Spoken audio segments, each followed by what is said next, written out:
Bonjour,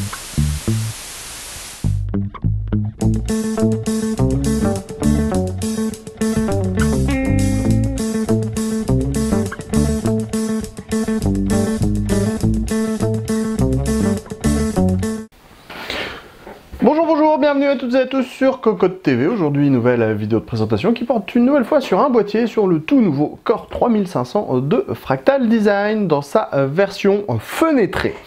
Un boîtier qui est donc au format ATX, qui mesure 233 mm de large pour 517 mm de profondeur et 451 mm de hauteur. Il pèse 8 kg et 600 g.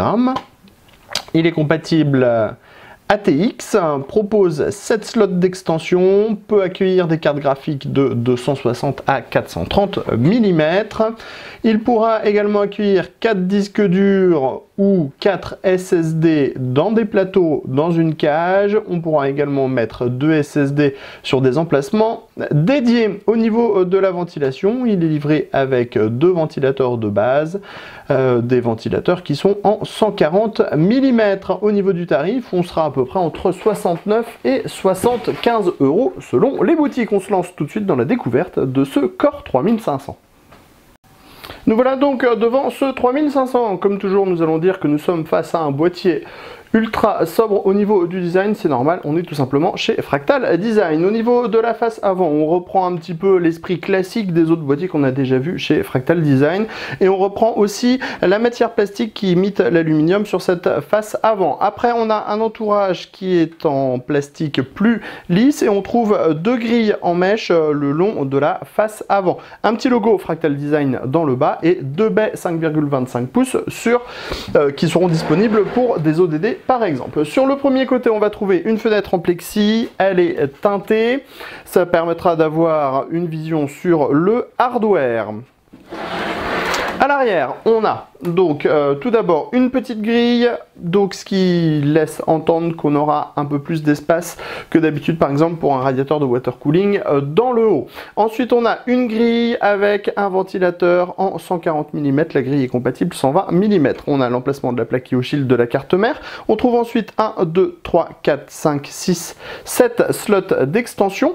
On trouve ici l'interrupteur pour la gestion de la ventilation, donc des 3 ventilateurs qui sont fournis de base, non pas 2 comme on a dit tout à l'heure. Donc on a un mode low, un mode medium et un mode high. 7 slots d'extension blanc comme toujours, l'emplacement de l'alimentation avec ses pourtours moussés. On voit que le boîtier est lui aussi assez large, double ventilateur de 140 mm.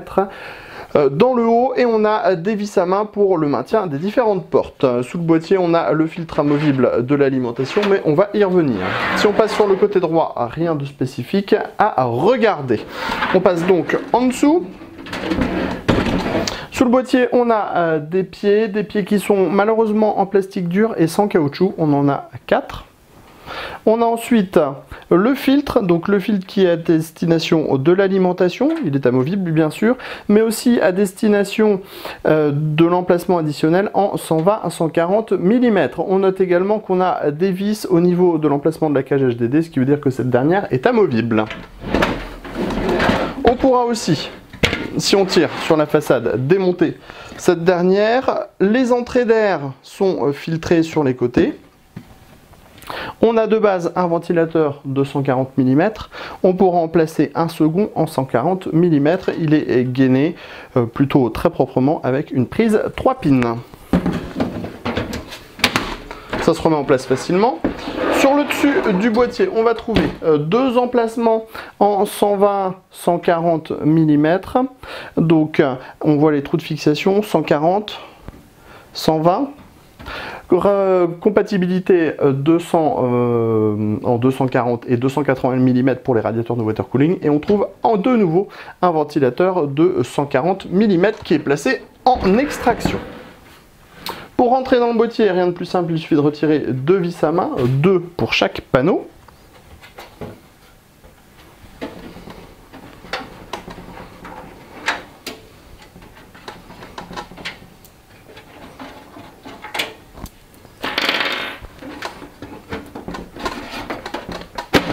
Les portes s'enlèvent relativement facilement.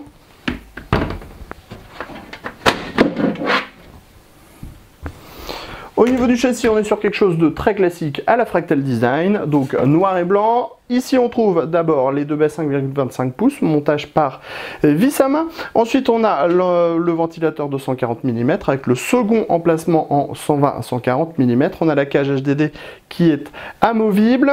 On a à l'intérieur de cette dernière 4 paniers, des paniers qu'on peut extraire, qui sont compatibles 2,5 pouces et 3,5 pouces. Au niveau des emplacements, on a ici un 120-140 mm et ici l'emplacement de l'alimentation avec des petits patins en mousse et un pourtour moussé. Au niveau des slots d'extension, on en a 7 avec montage par vis à main, un ventilateur de 140 mm. Ici, on a le dispositif de gestion pour les ventilateurs qui n'est peut-être pas forcément au meilleur endroit du boîtier. On l'aurait plutôt nous placer dans le haut. Dans le haut, justement, on a deux emplacements en 120 et 140 mm. On a un 140 mm de base. On remarque qu'on a pas mal de passages avec des caches en caoutchouc et un large accès backplate. À l'arrière, on remarque qu'on a pas mal de place aussi derrière le plateau de la carte mère, ce qui permettra de passer les câbles sans trop de soucis. Et les câbles ont une finition intégralement noire. C'était le Core 3500, c'était sur Cocotte TV et on vous dit à très bientôt pour des nouvelles vidéos de présentation.